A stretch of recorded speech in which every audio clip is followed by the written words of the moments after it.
So, yeah, I mean, I feel like we should have recorded some of the chat that we had yesterday because it was quite interesting. But here we are today. So, if you could introduce yourself and your business.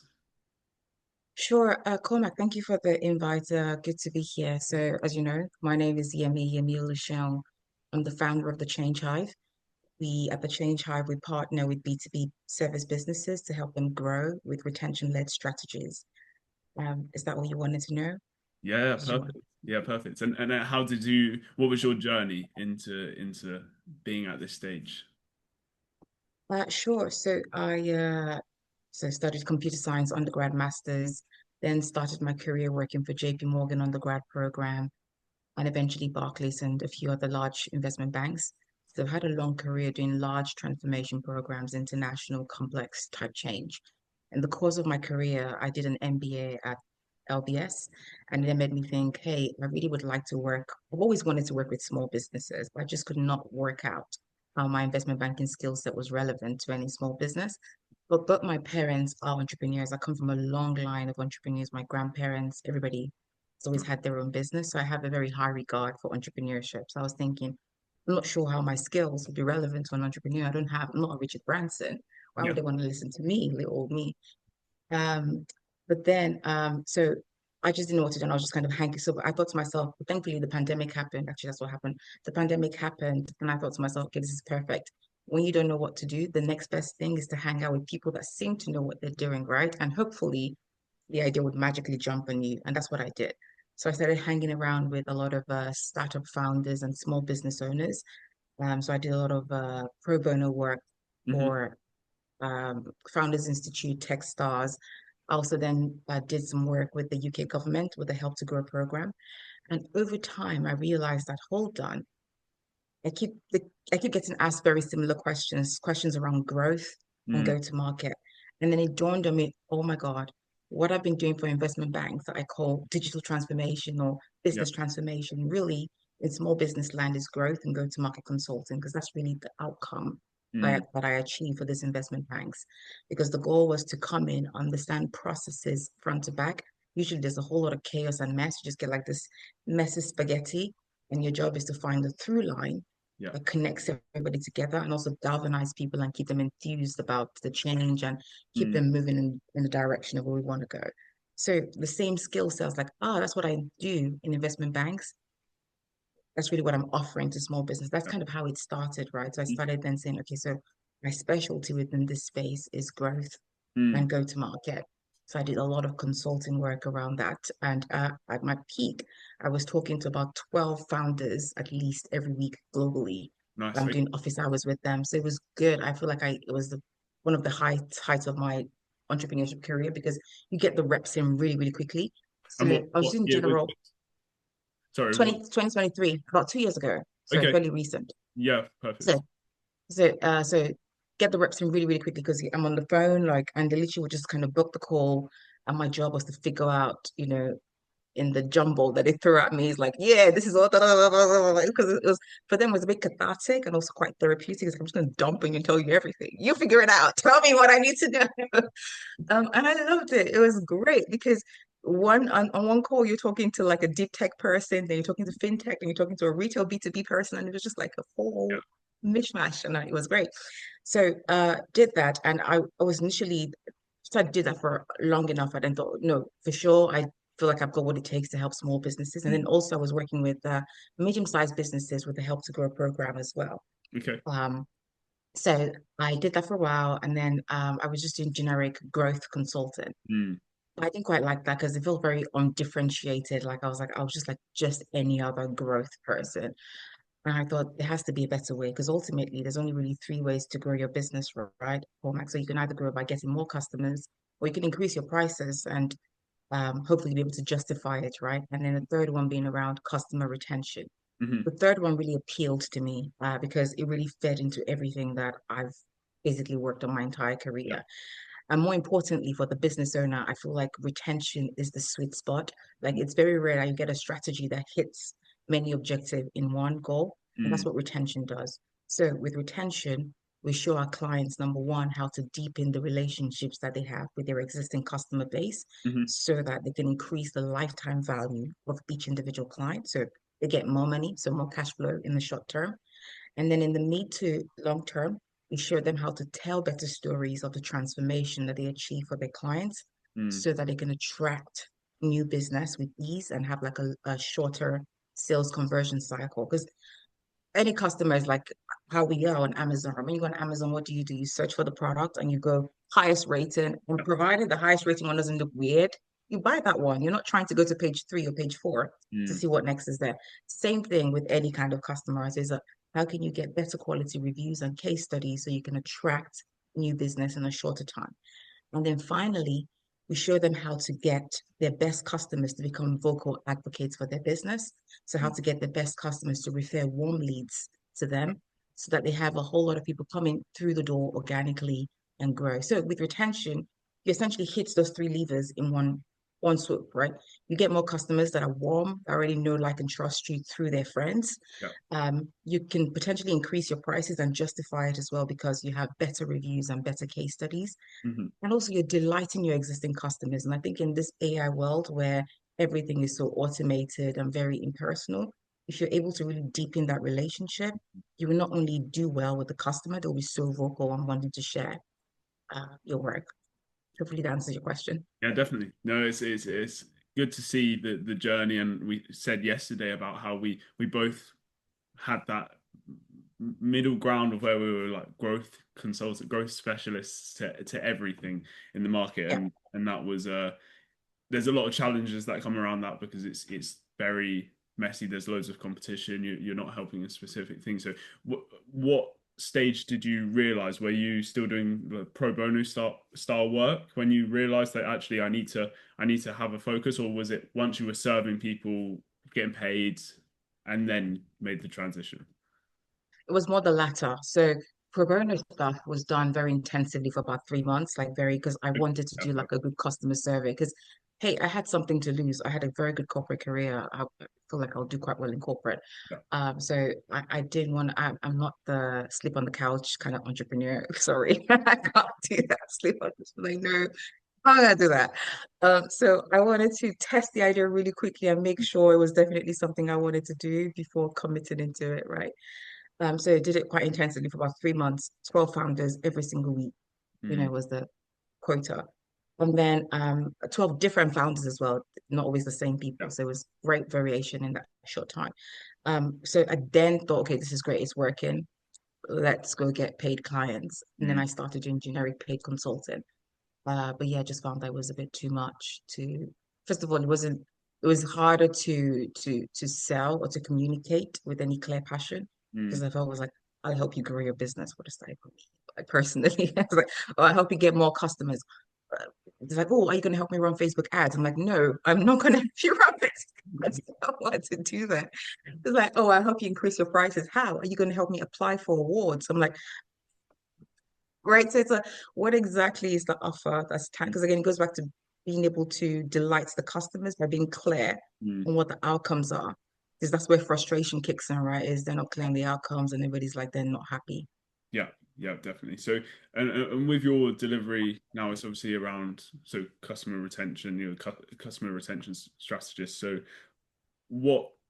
And I think I have the answer for how you've then gone about growing your business is by making sure you have high customer retention. But how did you start off in getting those paid customers? How did that work? Oh, great question.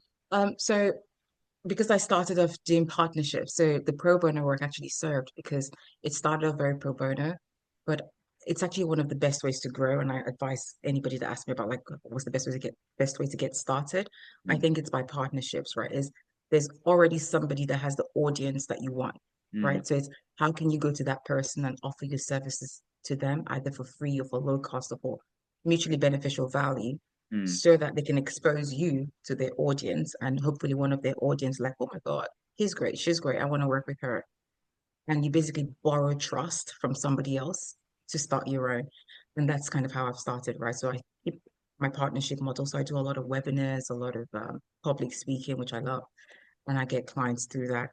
This year, I need to go back to my LinkedIn newsletter because I started it and was going pretty well. I got to almost 1,000 Nice. subscribers, and then I realized it was a lot of work because that thing to write it properly takes at least half a day. I'm like, there's only one of me. Yeah. I've got half a day every week to Yeah. give to this thing. But I've now actively building a team, Mm, and so I feel like I've got the capacity now to go back to doing it. So yes, I'm the main channels I'm hoping would be LinkedIn for sure. mhm. Because in B2B focused, I feel like LinkedIn is the place to be. And I'll keep on doing my partnerships. I find partnerships to be one of the easiest ways to grow any kind of business is find somebody that already has the audience, offer them your service and work together. Yeah, nice. No, I agree. And then you have an ideal customer profile. You tend to work a lot in finance. So how did that come about? Yeah, Cormac is only because I background is financial services. So Mm, whilst the principles that we teach or that we show our clients to do applies across industry, I feel like with financial services, I can go deeper. Like I can mm, really go into the actual, because part of my frustration to starting my business was, hey, I know all this financial jargon. I know the full life cycle of a bond. I know the full life cycle of a swap. I can tell you how regulatory reporting works. Who cares? About that stuff, right? But financial services clients actually care because I really understand the actual component pieces of their business, so we can really go deep. mm. Um, but sometimes actually it's can be a bonus and okay, it also because everything that has a pro has a con, right? Yeah, We live in a world of two dimensions. There's no positive without negative. yeah. So the positive is I can go really deep with them, but the Mhm. negative is I can go really deep with them. Like we Okay. get too in the deep, right? Sometimes with the non-financial services guys, actually it's better because I'm here to be their partner, not to do the work, right? So Yeah. I can really stay high level and be the outside pair of eyes looking in. Mm, So yes, I tend to attract a lot of financial services businesses because that's where I have my background is. mm. But I find the principles apply regardless. However, I like to stick with B2B and service providers. I would rarely work with a product-based business, Okay. only because I feel like it just requires a different skill set that I don't have. Mm, I feel like with product businesses, they have to think about things like actual logistics. So it's like the mhm. minimum batch order production, even Yeah. if they're not producing it, but the minimum they have to order, think about returns, missing products, all that kind of stuff. All of that needs to be calculated in the cost Mm, of delivery for each client. And I don't feel like I'm the right person to work with those kind of clients. So I tend to refer those ones on. So mhm. for us, it's B2B service based only. Nice. Okay. Yeah, that makes sense, and I can see how that journey probably progressed. Of speaking to people that you knew, you understood. It's easier to sell to them. Okay. What do most people and it's a bit of a generic question, but what do most businesses or people get wrong around customer retention? What do they try and implement that doesn't work, and why doesn't it work? Great question. Um, I think the cheeky ones that most tech startups do is they hide the cancel button. They make it so difficult to cancel. You don't retain people by locking them in prison. It's like, yeah, I'm gonna now you're in, you're not going out. We're gonna throw the keys away.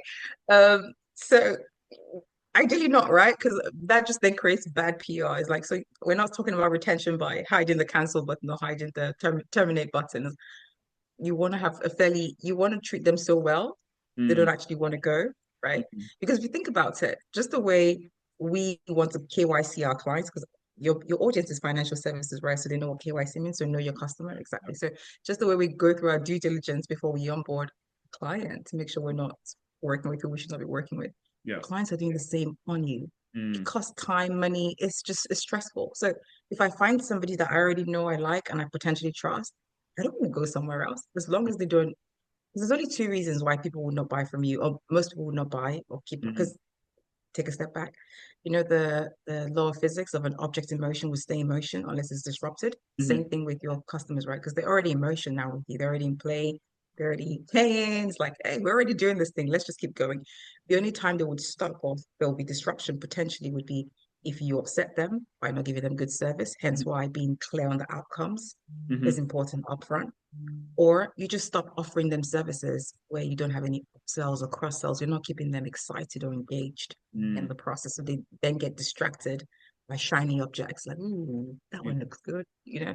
So as long as it's part of why we have our 5R process, right? So our retention operating system, where we teach our clients how to do 5 key things. We Mm-hmm. teach them how to have a clear roadmap for their services so that Yeah. when people come on board, they know exactly what the key milestones are and they can track with you. Because otherwise, what happens is confusion. It's like, I paid all this money. I don't know what is happening. They just took my money and it disappeared. It's Yeah. like, but that's not what's happening. But if you're not clear on the milestones, then nobody knows. It's all Mm. in your head and they don't know. Second is helping them establish a clear routine around your product, right? So they have a way to keep coming back. I think the social media platforms do this the best. They know how to get you to stay on the platform and build a whole Yeah. routine around it. Same thing, like how can you build that for your service so people can keep coming back? Mhm. Third is around trying to build reviews, as we talked about. So like telling good stories about the services Mhm. you delivered. And the fourth thing, sorry, that we show our clients how to do is how to really build a flywheel around their services, right? So it's so that once the customer comes through the door, you can stay one step ahead of them and think, what else? So Mm. if I solve a if you're thirsty and I solve a thirst problem for you, what's the next thing you're gonna need? Oh, you might need a straw, or you might need some snacks, or you might need, I don't know, a nap. You might need so it's like, so what's the next step, next step, next step? So you can Yeah. keep them, in Mm. that whole ecosystem. And then fifth and most and quite important as well is to proactively monitor the health of each client, right? So it's tracking to see if somebody's likely going to churn. Is their Okay. engagement still Mm. where it needs to be? Are they starting to lose interest? So you want to just, because these days again, technology and AI means that you can start to track patterns and see if something feels a bit odd. It's like, oh, Mhm. these people seem to be at risk. Mm. Let's pay them closer attention this month so that we can get them re-engaged and not get them chasing shiny objects and still tell them that we're still the best for them, right? So to your question, the things that we see clients do wrong is trying to cancel by trapping people in. Mhm. Sorry, trying to retain clients by trapping them in, Mhm. and also not having a clear retention strategy, or treating retention as a separate standalone thing. Mhm. Done correctly, retention really cuts through the entire organization. Retention is from the get-go all the way through the Mhm. entire organization.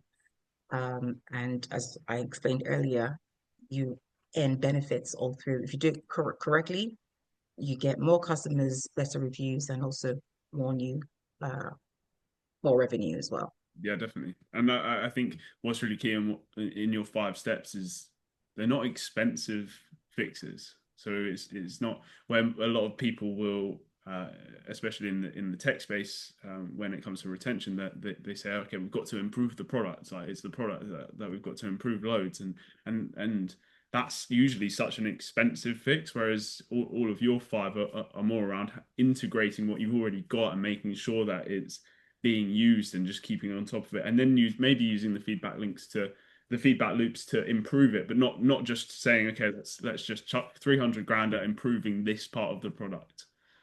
Sorry to interrupt. I'll let you get back to the podcast in a second. Hopefully you're enjoying it so far. I wanted to let you know that our sales performance meter, that is usually an internal tool, we're giving away to everyone. Well, everyone that watches our podcast at least. So it's the first link in the comments, and it gives you a score on how your sales motion is performing. You may be thinking, yes, I already know how my sales team's performing. We make X amount of revenue, we do this, do that, but it identifies gaps or highlights what you're doing well and gives you recommendations of how to fix it. And it takes 2 minutes and it's completely free. So if there's anyone that's in a business that's maybe the execs or the founder or they're involved in sales at all, you should be taking this scorecard. You should be, if you've clicked on this podcast and you've watched it to this point, you definitely have 2 minutes to find out how your sales team's performing. So answer the multiple choice questions and let me know your score in the comments, or message me on LinkedIn, or if you did it and you thought it was completely pointless and you didn't get any value from it, then message me on LinkedIn and I will pay you back for your time. That's how confident I am in the scorecard. But I'll let you go back to the podcast now. Great point. Thank you so much for hitting on that. Because I think when we talk about retention, people think about worrying about the guys that have churned. This Mm, is why I say I think you're better off starting with who are your existing, who is still in your parties. Like if you think about your business as a party, who mhm, is still in the party, right? Guys in the party are clearly having fun. If you ignore them and then you go chasing after the guys that have left, they in the party start to feel like, oh, okay, maybe something is wrong with me. Maybe I should have left as well, right? And mm, you set up a party, lots of people came, some people left, but some people stayed. The guys that stayed, why are they staying? mm, Because it could be that you need to revise your messaging around those guys, right? And make sure, because kind of like how when we started, I was doing growth, general growth. And mm, then I realized, no, actually, I'm better at serving people that have retention problems because my strongest skill set is process. I really am mhm, good with systems thinking and process step by step sequential thinking. And also, it's a better service for my clients potentially because it gives them multiple benefits by doing one thing. Same mm, thing for your business, right? Is you might start off attracting a whole lot of people, but within that population of people you've attracted, some have churned. Okay, mm. we'll still look at them potentially when we get round to it, but the Yeah. best core focus is the guys that are still paying your bills. Why are they there? And how Mm, can you make them even happier? And then also track their happiness with the rescue because you want to see, are you starting to lose engagement with them? Are you getting feedback from them? So that's why that whole reviews and feedback is like, what kind of feedback are you getting? And that information would then help you decide whether you need to improve the product, improve the service. yeah. So you're not doing it, you're not trying to please everybody. You're trying to please the guys that already like you. Nice. Okay. Yeah, that makes sense. Yeah, I think that's I like that analogy. I think it's a good way of looking at it. And I think, yeah, I feel like a lot of people, a lot of businesses probably get that the wrong way around. I don't know if you've noticed that. Um, but from what I've seen with businesses, just tech businesses, a lot of the time anyway, it's always the focus on the people that have left, and why they're leaving. Um, what would you say about looking at competitors? So looking at what competitors of your clients are doing. So if it's a fintech or if it's a financial services business, would you recommend people to ignore the things that they do, the strategies that are keeping their clients, and look at why they're leaving, or take the same approach of looking at, okay, how are they keeping clients? I think both, but you have to, because part of what we do is we don't want to overwhelm our clients, right? Is there's 1,001 things you can do, Mm, right? But it's what is the most optimal? What's the key domino? What's the key thing I can touch or I can move that will cause everything else to fall? So it's prioritizing, the order. So I think initially it starts within the organization. So it's a if you're an existing business, so if you're a startup founder that mm, hasn't got any clients, and of course you want to do a lot of competitor analysis and that kind of fact finding, yeah. clearly. But if you already have clients, people that are already paying you, I think your priority. I'd much rather you focus on them and worked out why are they staying, why are they paying me, how can I make sure they pay me even more, and they bring other people like themselves because we tend to have or know people like ourselves, right? So if I like you, probably gonna like your friends as well. So hey, I want you to bring your friends. Yeah, yeah. Let's form a little community here. And if I've done that really, really well, and I'm tracking the engagement, I'm noticing that some of my clients are getting interested in competitor XYZ. I want Hmm. to know why. It's like, Mm, what's XYZ doing that maybe I can learn from? Or it could be that, and by the way, this is quite controversial. I don't think retention means keep everybody. No. okay. Retention means keep your best clients Mm, because I think 80/20 still applies everything in life, right? So as part of what we teach our clients to do as well is to track the delivery cost mm, of each client because not every client is made equal. Some clients are just not a good fit. They're not bad people. You're not a bad person, but they're just not a good fit for your mhm, business. So back to the rescue and tracking the engagement score, you may find that certain client groups are not always as engaged or they're just very expensive mm, to deliver. And then it becomes a judgment call at that point. It's like, okay, now we've got the dashboard, which is part of what we do as part of our service, right? Got a dashboard where we can see the delivery cost per client and also the engagement score. Now, this is what AI can't do. Let's, as human beings, look through the data and start to ask why. So Mm, why?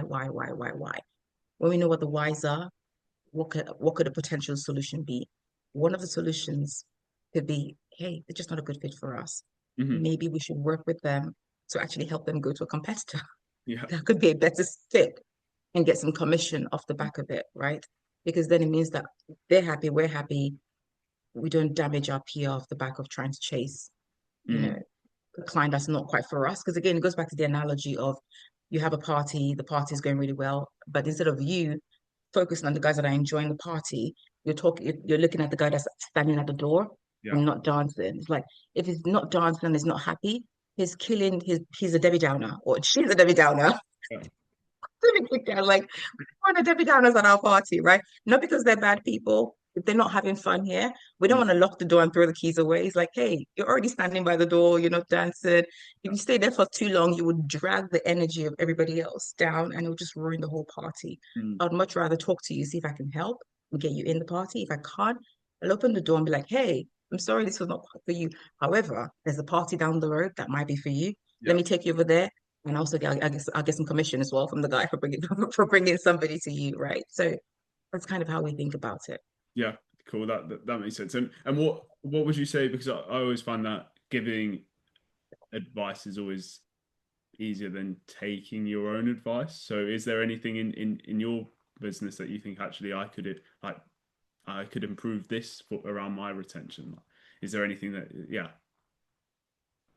I'm literally right now actively because I've played around with different CRM tools because again I've got the same. I feel like people that are entrepreneurs, business owners, or techies, we have shiny object syndrome. Like, we're like, oh my God, that's new, that's cool. So I played around with different tools. So I was on a different, I think this is now my third CRM tool.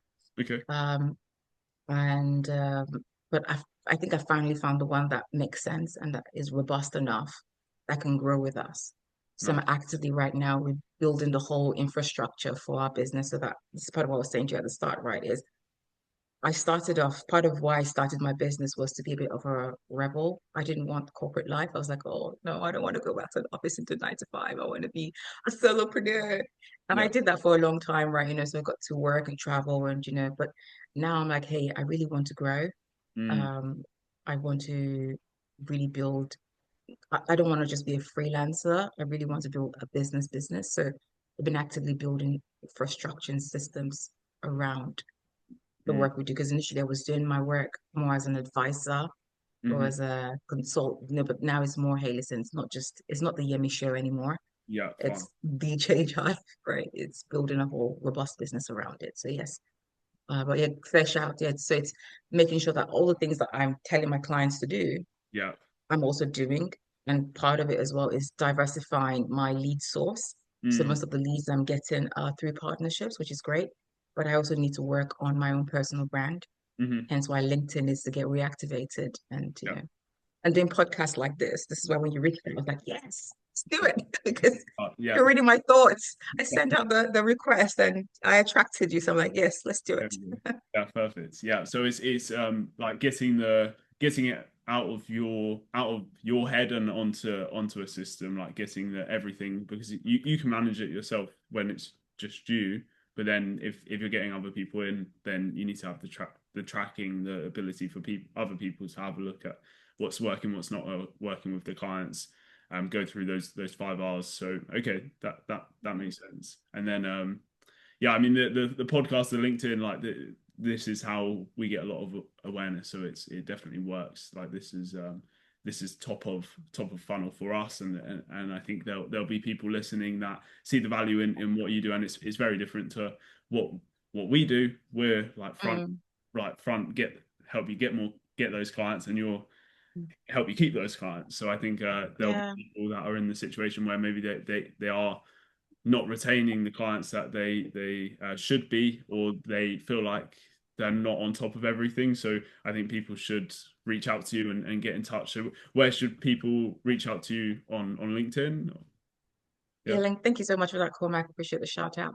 So LinkedIn is a good place. So Yemi Oluseun on LinkedIn, or you can come on our website as well, thechangehive.co. We have a scorecard, about 20 questions that people can take. So it's the changehive.co/scorecard.